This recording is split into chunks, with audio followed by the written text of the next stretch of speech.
Hi everyone, it's Melissa. Okay, so in this video, I'm going to be teaching you how to download your raw DNA file from Ancestry.com. Now, why do you need to download your raw DNA file? Well, it's something that you might be interested in having because you can actually take that file and submit it or upload it to other DNA websites without having to get a DNA test from the other websites, and they will actually offer you a different view or a different perspective of your DNA. You see, all the DNA companies do things a little differently. They may group genetic communities together differently. For example, Ancestry separates Irish DNA from British DNA, whereas other companies do not. So if you're 30% Irish and 30% British, Ancestry will distinguish that, but another company might say that you're 60% British because they group those together. You see what I mean? Okay, so when you sign into Ancestry, this is your home screen. Well, it's my home screen, but you'll see something similar.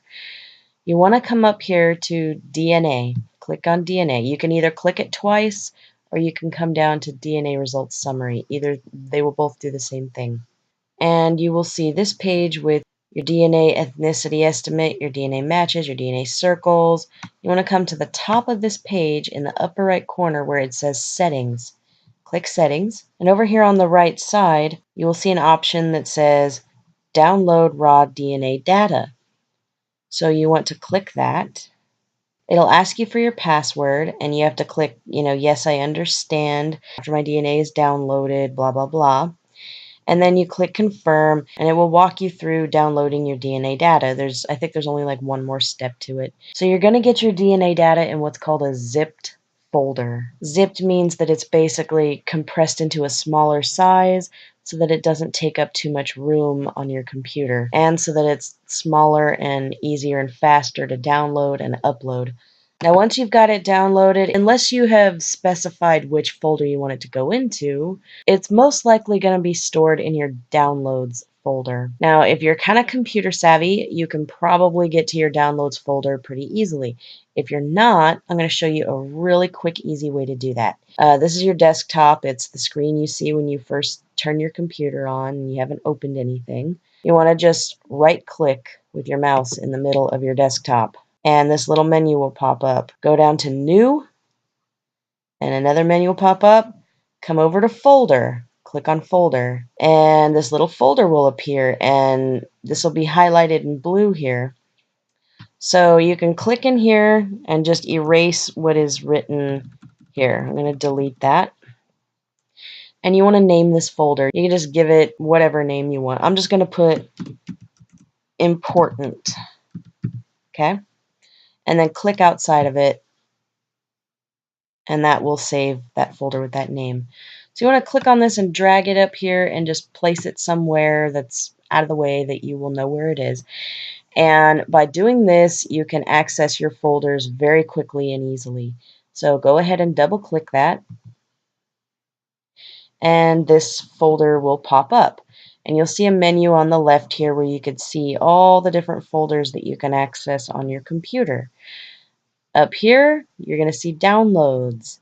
You want to click on downloads. And there you'll be able to access all the stuff that you have downloaded. So when you're looking for your raw DNA file, it's going to look like this right here.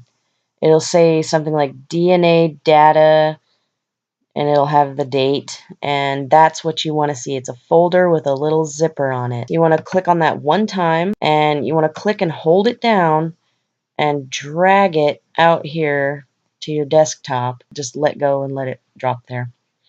If you want, you can go ahead and click and drag it up to your important folder and drop it in there. And that way, all you have to do is open your important folder, and there's your raw DNA file. So there you go. That's a super easy way to find and store and keep your raw DNA file where it's really easy to find. Now, if you are computer savvy, do not unzip your raw DNA file. Do not extract anything from it. You want to leave it zipped, because most of the websites out there require that it be zipped in order for you to upload it. Okay, so now you have your raw DNA file, and you can go to other websites and look around and find out how they can let you upload your raw DNA file. A lot of them will have something on their homepage or their DNA page that gives you the option to upload your raw DNA file. Okay, so that's it for this video on how to download your raw DNA file. If you want your raw DNA file and you took a test with a different company besides Ancestry, the steps to downloading it are probably going to be very similar. Just Google it, Google how to get your raw DNA file from whatever company you tested with, and I'm sure there's something out there that explains how to do it. It's probably just as easy as this. Keep in mind, not all other DNA companies will accept a raw DNA file from another company. Right now, Living DNA will not accept raw DNA files from other companies. I think Geno will not. 23andMe will not. So those are the bigger ones. They want you to be taking their test or paying for their test. But the other DNA companies that will take a raw DNA file are MyHeritage, Family Tree DNA, WeGene, DNA Land, and GEDmatch. All of these places will take your raw DNA file. There are probably others out there who will do it too, but that's the big ones that I know of so far. Well, thank you for watching. I hope this helps, and have a great day.